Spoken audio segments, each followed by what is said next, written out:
मेरे गुरु महेश्वर शिव को मेरा प्रणाम है। इस कालखंड के प्रथम शिव के शिष्य हम सबों के परम आदरणीय वर्ण गुरु भ्राता साहब श्री के चरणों में मेरा प्रणाम है। शक्ति स्वरूपा मां नीलम आनंद जी के चरणों में मेरा प्रणाम है। और मनातू की इस पावन भूमि पर मां नीलम आनंद जी की जन्म स्थली पर उपस्थित आप सभी गुरु भाई गुरु बहन और इस पावन भूमि को भी मेरा प्रणाम है। हम सबका परम सौभाग्य है कि आज 18 जनवरी 2026 का ये शिव गुरु महोत्सव साक्षी बन रहा है असंख्य गुरु भाई गुरु बहनों का, शिव शिष्यों के इस सैलाब का मां नीलम आनंद जी और साहब श्री ने जो चाहा उसका मूर्त रूप होकर के उतरा है इस धरा पर उच्च शिव शिष्यता का। शिव गुरु महोत्सव जो यहाँ आयोजित हुआ है वर्ष 2012 के बाद, इतने वर्षों के बाद आज यहाँ पुनः सभी गुरु भाई गुरु बहन एक साथ इकट्ठे हुए हैं और सबके मन में एक ही मनसा है कि इस भूमि का स्पर्श कर ले जो इतनी पावन है, जिसमें शक्ति स्वरूपा मां भगवती स्वरूपा दीदी नीलम आनंद जी का जन्म स्थान होना स्वीकारा है। और आप जानते हैं कि जब नाग पंचमी के दिन 27 जुलाई 1952 को दीदी नीलम आनंद जी का जन्म इस स्थान पर हुआ था, तो ये घटना है कि उस दिन उस बिस्तर के नीचे असंख्य सांप के बच्चे गुच्छे में लिपटे हुए पाए गए थे और सबको वहां से उठवाकर सुरक्षित बाहर जंगल में रखा गया। परंतु आज भी असरत है इस बात का कि इतने सांप के बच्चे एक साथ उस बिस्तर के नीचे कहां से आए, कैसे आए, कोई नहीं जानता। मनातू की यह धरती मां नीलम आनंद की जन्मस्थली के साथ साथ इस बात की साक्षी भी है कि उसने साहब और दीदी के परिणय सूत्र का भी दर्शन किया। यानी 22 मई सन 1972 को इसी स्थान इसी धरती पे साहब और दीदी का विवाह भी संपन्न हुआ। तो मनातू दोनों अर्थों में बहुत ही महत्वपूर्ण है, एक जहां जन्म हुआ और दूसरा जहां उनका विवाह भी हुआ, जहां साहब दूल्हा बनकर आए और हमारी मां दुल्हन बनी, जहां शक्ति और शिव का मिलन हुआ, वो ये स्थान है। और आज हम सभी उस स्थान पर बैठे हैं और मेरी अनुभूति है ये कि जब से हम लोग आए हैं मनातू में, लगता है जैसे कि हर जगह आगे आगे साहब और दीदी ही चल रहे हैं और हम सब उनके पीछे पीछे उनकी संतान, जिसको उस कोख ने शरीर से जन्म नहीं किया परंतु अपने मन में जन्म दिया। मां नीलम राजमणि नीलम आनंद जी ने लाखों राजमणि नीलम को पैदा किया। अभी आपने भजन में सुना कि महुआ जगदीश्वर जीत सिंह जी और भूमिका देवी की पुत्री राजमणि नीलम जी के बारे में। उन्होंने एक राजमणि नीलम का जन्म देने का श्रेय प्राप्त किया, परंतु उस राजमणि नीलम ने असंख्य लोगों को अपने स्वरूप बनाकर इस धरती के कोने कोने में भेजा, जहां गली गली में आज शिव की चर्चा हो रही है। ऐसी लागी लगन कि माँ हो गई मगन, वो तो गली गली हरि गुण गाने लगी। महलों में पली सात आंगन का ये घर, जिसमें सारी सुख सुविधाएं थी, जिसमें उनका जीवन विचरण कर रहा था। महलों में पली बन के जोगन चली, वो तो शिव की दीवानी कहानी ऐसी लगी।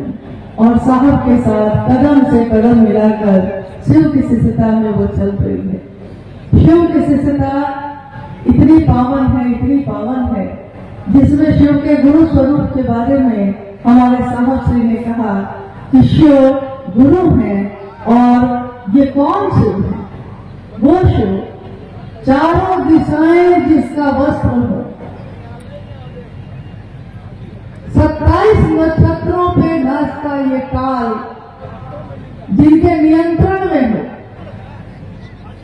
वो शिव जो नटराज है, जो महाकाल है, जो महामृत्युंजय है, जो महाकालेश्वर है, जो महाकपालेश्वर है, जो महाऔढ़वेश्वर है, जो उमा के पति भी हैं, जो भोला भी है, और जो न जाने क्या क्या है, परंतु वो महादेव मेरे आपके गुरु भी हैं। शिव का गुरु पर ये बताता है कि मनुष्य की शारीरिक शक्ति से बलशाली होती है उसकी मानसिक शक्ति, और उसकी मानसिक शक्ति से ही बलशाली होती है उसकी आध्यात्मिक शक्ति। किसी इंसान के शरीर में अगर कोई आध्यात्म से जुड़ाव करता है तो वो एक पत्थर भी अगर तबियत से उछालता है तो उसमें आसमान में भी सुराख होने की विसात है। उसमें आसमान में भी सुराख हो सकता है। इंसान की इच्छा में इतना बल है, इतना बल है, इतना बल है। जिस धरती पे आज ये शिव गुरु महोत्सव हो रहा है, आपने अनविल आखर में ये पढ़ा होगा, जिसमें साहब के जीवन की घटनाओं को लिखा गया है। उसमें लिखा गया है कि मनातू बंगला के, मनातू का जो ये घर है, जो आज खंडहर बन गया है, परंतु आज भी उसके कुछ अवशेष शेष हैं और कुछ घर भी बने हुए हैं, जिसमें माँ के भाई भाभी, उनके भतीजे भतीजी, बहन बहनोई, सभी लोगों का आना जाना, पूरे लौकिक परिवार का आना जाना लगा रहता है इस धरती पे। जब वो पाटन में, इसके बगल में, मनातू के बगल में एक जगह है पाटन, जब साहब पाटन में पदस्थापित हुए, 1980 के दशक की ये घटना है कि वहां से मनातू बिल्कुल बगल में है, तो साहब और दीदी अक्सर मनातू आते रहते थे। पाटन एक ऐसी जगह है जो पलामू में ही है और मनातू से कुछ ही दूरी पे है। साहब और दीदी के जीवन के बहुत सारी चमत्कारिक घटनाएं यहाँ हुई और उसी दरमियान एक घटना होती है। साहब ने 1974 में शिव को अपना गुरु बनाया। 1980 का दशक चल रहा है। पाटन में वो वीडियो बनकर पदस्थापित हैं। अक्सर अपने ससुराल मनातू आते रहते हैं और ये वो समय है जब मनातू का ये घर, जो आज खंडहर हो गया, जो उस समय बिल्कुल सही था, सही अवस्था में था। इसके चारों तरफ जंगल ही जंगल थे, बगीचे थे, जंगल थे।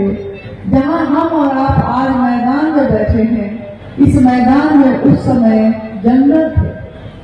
और साहब ने अपने जीवन की घटना को, माँ ने अपने जीवन की घटना को जो बताया है, उसमें इस स्थान की जो घटना है वो बड़ी महत्वपूर्ण है। शिष्यता में घटना क्या है?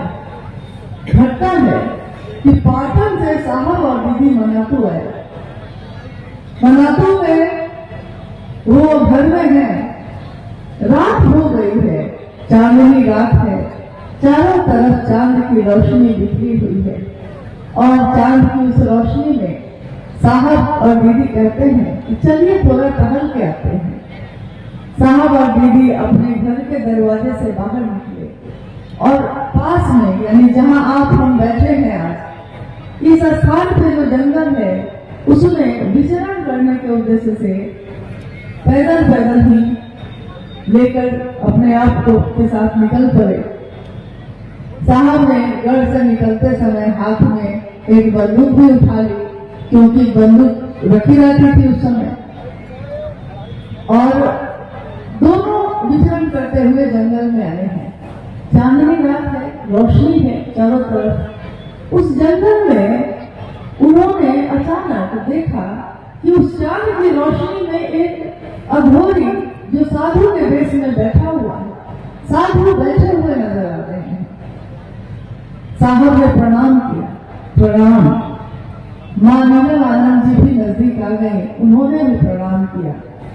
साहब ने उस साधु से कहा, कल्पना करिएगा कि इसी स्थान की वो घटना है और यहीं पे वो जंगल था उस समय।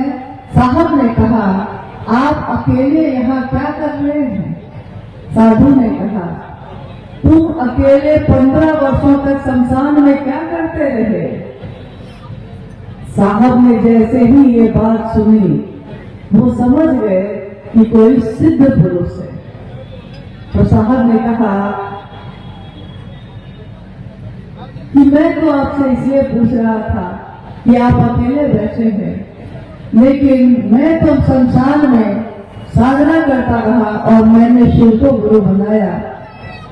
उस साधु ने फिर से पूछा साहब से कि शिव की तो पूजा करते हैं सारे लोग, तो बताओ तुम शिव को गुरु क्यों मानते हो?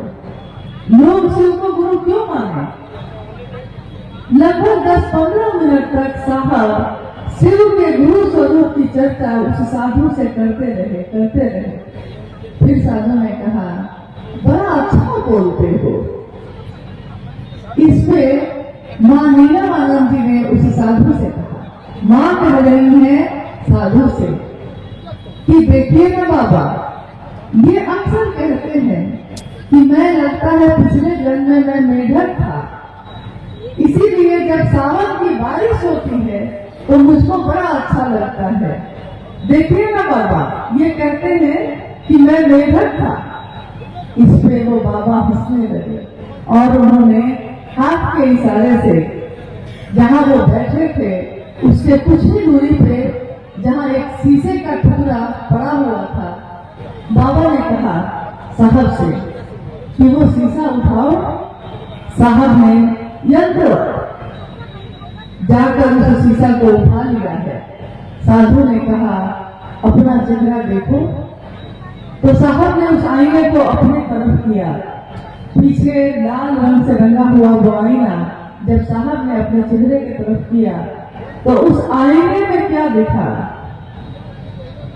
उस आईने में जिसमें वो अपना चेहरा देख रहे थे, अचानक उसमें जो तस्वीर उभरी, जो तस्वीर दिख रही थी, वो तो उनका नहीं था।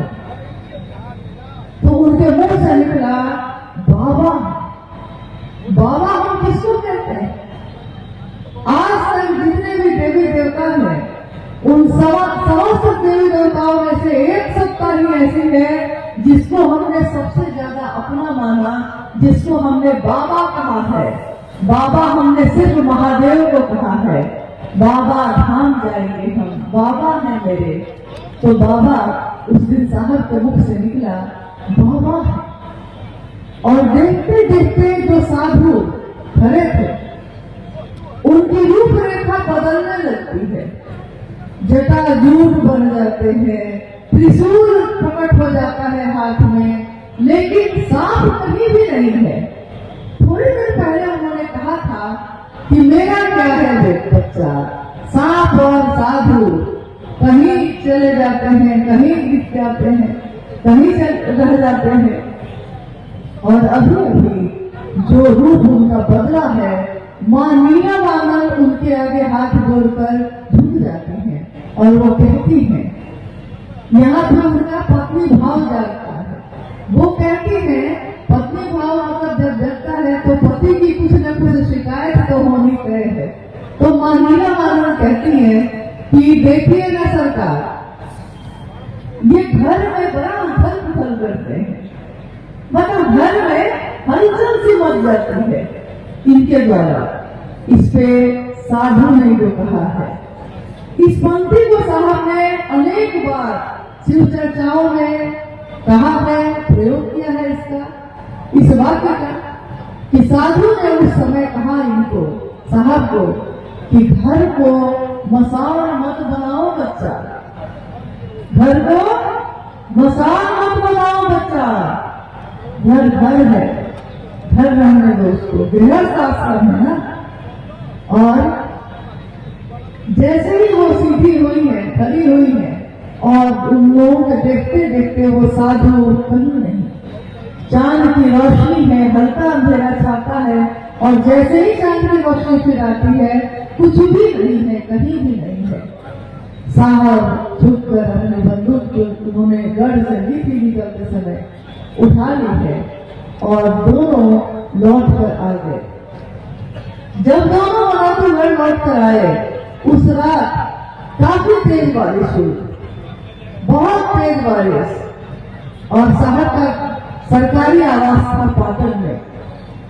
माँ थोड़ा बेचैन हुई, उन्होंने साहब से कहा कि इतनी तेज बारिश में ऊपर की छत भी खराब हो गई थी, बन नहीं पाई, और बारिश इतनी तेज हुई है कि पूरे घर में, कमरे में पानी ही पानी आ गया होगा। सुबह सुबह ये लोग बस तैयार हुए, नाश्ता किया और पाटन की तरफ निकल गए। वहां जाकर उन्होंने देखा कि चारों तरफ 6-6 इंच पानी से आंगन और बाहर भरा हुआ है। तो देखकर उन्होंने समझा कि जब बाहर इतना पानी जमा है तो घर के अंदर कितना होगा, क्योंकि छत तो खुली हुई थी, छत खुली हुई है। और अंदर जब वो प्रवेश करते हैं तो देखते हैं कि उस घर के अंदर के कमरे और बरामदा बिल्कुल सूखा है, कहीं पानी की एक बूंद भी नहीं। सम रह जाते हैं वो लोग चमत्कार के लिए क्या क्या करते हैं। और साहब और देवी का जीवन ऐसा रहा जिसमें चमत्कार स्वतः घटित होते रहे, उनके सोचने मात्र से वो चीजें घटित होती रही जो उन्होंने चाहा, जो उन्होंने कर दिया सो हो गया। और धीरे धीरे साहब के मन में ये समझ लिया कि चमत्कार से जीवन नहीं चलता, खिलौनों से जीवन नहीं चलता, चमत्कार से आगे की दुनिया भी एक बड़ी दुनिया है जिसको शिव की दुनिया कही जाती है। और शिव की दुनिया में जाने के लिए चमत्कार काम नहीं आते, शिव के पास जाने के लिए, शिव का सानिध्य लेने के लिए मात्र हृदय का भाव ही काफी है। महादेव हृदय का भाव ही स्वीकार करते हैं, न हमारे फल और फूल, न हमारे अक्षत, न हमारे कर्म कांड। महादेव को क्या चाहिए? महादेव मात्र हृदय का भाव ही ग्रहण करते हैं। और हृदय का भाव हर व्यक्ति के पास है, सबके पास है, क्योंकि शिव ने सबको दिया है, परंतु जो दिया है उसी में से थोड़ा उनको वापस भी तो चाहिए। तो साहब और दीदी के इस संकल्प को लेकर आज पूरी दुनिया में शिव के सिर से जा रहे हैं। संदेश मात्र सबका यही रहता है कि आइए भगवान शिव को अपना गुरु बनाते हैं, उस भगवान शिव को जो सबकी पूजा तो होती रही सबके द्वारा जिनकी, परंतु वो महादेव गुरु भी है। और साहब और दीदी ने यह अनुभव किया कि गुरु बनकर वो जितना नजदीक होते हैं उतना भगवान बन के भी नहीं हो पाते। ये अलग बात है कि कोई भी गुरु भगवान से ही सानिध्य सुनिश्चित करता है, कोई गुरु ईश्वर से मिलवाता है। शिव भी जब गुरु होंगे तो ईश्वर से मिलवाएंगे, और भगवान से स्वयं ही हमारी मंजिल है, हमारे भगवान है, हमारे गुरु हैं। आज दुनिया के तमाम जगहों के लोग जो किसी भी जाति के हों, किसी भी धर्म के हों, किसी भी संप्रदाय, वर्ण या लिंग के हों, शिव कैसे से बन सकते हैं साहब श्री के इस संदेश को सुनकर, और बन रहे हैं बहुत तीव्र गति से। जब साहब ने ये बात शुरू की थी, शिव के शिष्यता की बात, शिव चर्चा शुरू की थी, तो याद करिए कि इससे पहले इतिहास जो हमारा कहता है, इस इतिहास में शिव की चर्चा का प्रचलन नहीं था। शिव पुराण कथा का प्रचलन था, राम कथा का प्रचलन था, कृष्ण की कथा का प्रचलन था, महाभारत की कथा का प्रचलन था, परंतु शिव चर्चा ये इस जगत में पहली बार साहब श्री के द्वारा धरती पे आई। शिव की चर्चा यानी शिव की बात। हम क्या करते हैं इसमें? हमारे द्वारा की हुई शिव की बात ही, शिव की चर्चा ही शिव की सबसे बड़ी पूजा है। और याद करिए कि साहब ने जो तीनों सूत्र दिए हैं उसमें शिव से दया मांगना भी, दया मांगना, आज तक कृपा शब्द का प्रयोग होता आया। कृपा का अर्थ होता है करो और पाओ। जो तुमने किया है वही तुमको मिलेगा, जितना धन किया है उतना धन मिलेगा। परंतु दया का अर्थ होता है तुमने कुछ न किया हो तब भी मिलेगा। हमारे भाई जो अभी भजन गा रहे थे, एक बड़ा सुंदर भजन उन्होंने गाया था, जो जिसकी पंक्तियां मुझको अक्सर याद रखती है, जिसमें ये गाते हैं, और ये सिर्फ भजन या गीत नहीं है, ये हमारे दिल की आवाज है, ये हमारे जीवन की आवाज है कि जे कहियो शास्त्रों पुराणों का पढ़ रहे, जिन लोगों ने कभी शास्त्र का अध्ययन नहीं किया, जिन्होंने कभी पुराण का अध्ययन नहीं किया, जे कहियो शास्त्रों पुराणों न पढ़ रही, हिंदी अंग्रेजी में, जिसने कभी हिंदी और अंग्रेजी की के अक्षर को भी लिखना पढ़ना नहीं सीखा, से चर्चा धूलधार करे छे, से चर्चा धूलधार करे छे, मतलब खूब खूब करता है। 12 महीने में 12 महीने शिव की चर्चा हमारे मुख से निकलती ही रहती है। ये न मेरी ताकत है न आपकी ताकत है, ये ताकत है उन साहब और दीदी की जिन्होंने महादेव का रास्ता दिखाया है, महादेव का दर्शन कराया है।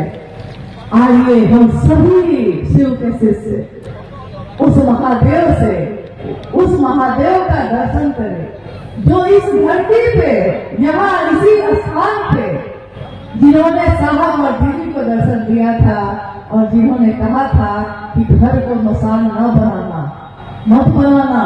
हमको आपको भी ये संदेश है कि घर को, गृहस्थ आश्रम को भी बहुत सुंदर बनाना है। जो अपने घर को सुंदर नहीं बना सकता वो दुनिया को सुंदर क्या बनाएगा? तो आइए हम अपनी दुनिया को सुंदर बनाते हैं, अपने घर को सुंदर बनाते हैं, शिवमय बनाते हैं। जिस दुनिया के बारे में साहब श्री शिव के शिष्य ने कहा कि मैं नहीं जानता शिव के बिना संसार की दशा और दिशा क्या होगी, परंतु यह मैं जानता हूँ कि शिव के साथ यह मानवता सबल होगी, सक्षम होगी, सुवासित होगी। अस्तु, आओ चले शिव की ओर। कहाँ फंसे हैं हम सब अपने धरती में? चलना ही है तो चलिए शिव की ओर, बनना है तो बनिए शिव, जीना है, रहना है तो शिव बनकर रहिए, जैसा उन्होंने अपने आचरण से दिखाया है। और आज इस धरती पे भी उन्हीं के कारण हम और आप सब इकट्ठे हुए हैं। तो आप सभी गुरु भाई और गुरु बहन से, जिन्होंने आज की ये यात्रा तय की है, बनातू की ये यात्रा आपके जीवन की यादगार यात्रा बन के रहे। दीदी का पूरा परिवार यहाँ उपस्थित है, साहब और दीदी का ये परिवार जो आज शिव शिष्यों के लिए एक होकर खड़ा है। महादेव की असीम दया सब पे बरसती रहे कि ये सब एक बन के खड़े रहें और आने वाले लोगों का इसी तरह स्वागत और बात करते रहें। ये धरती गौरवान्वित होती रहे और यहाँ आने वाले हर व्यक्ति को लगे कि वो अपने घर आ रहा है। अपने घर से लौटते समय जिस तरह आंखों में आंसू होते हैं और हृदय भरा हुआ रहता है, आंखें दरदराई हुई रहती हैं और मुख कुछ बोल नहीं पाता। आज इस मनातू की धरती से विदा होते समय भी हम सबके हृदय में ऐसा ही भाव है। इस मिट्टी को हम नमन करते हैं, जिस मिट्टी में कहते हैं ना कि आओ बच्चों तुम्हें दिखाएं, आओ भाई तुम्हें दिखाएं। मिट्टी इस मराठो ग्राम की, इस मिट्टी को नमन करो। ये मिट्टी है बलिदान की, ये साहब और दीदी के जीवन की जगह है। इस मिट्टी को हम प्रणाम करते हैं और आप सभी से ये अनुरोध है कि जब आप यहाँ से प्रस्थान करेंगे, अभी बहुत धीमे धीमे कदमों से, पहले पीछे के लोग धीरे धीरे जाएं, फिर आगे के लोग धीरे धीरे जाएं, और तब तक अभी भजन चलते रहेंगे। जब तक आप लोग सुरक्षित अपने घर ना पहुंच जाएं, तब तक सावधान रहिए, अच्छे से जाइए, और शुभ यात्रा आपके जीवन की भी और आपके अपने लौकिक घर लौटने की भी। आप सभी गुरु भाई गुरु बहन के चरणों में मेरा प्रणाम है। आप सभी को मेरा प्रणाम है। वो शिव हम सबके अंदर जल जाए, इसकी कामना है। हम सबका जीवन शिव में हो, इसकी कामना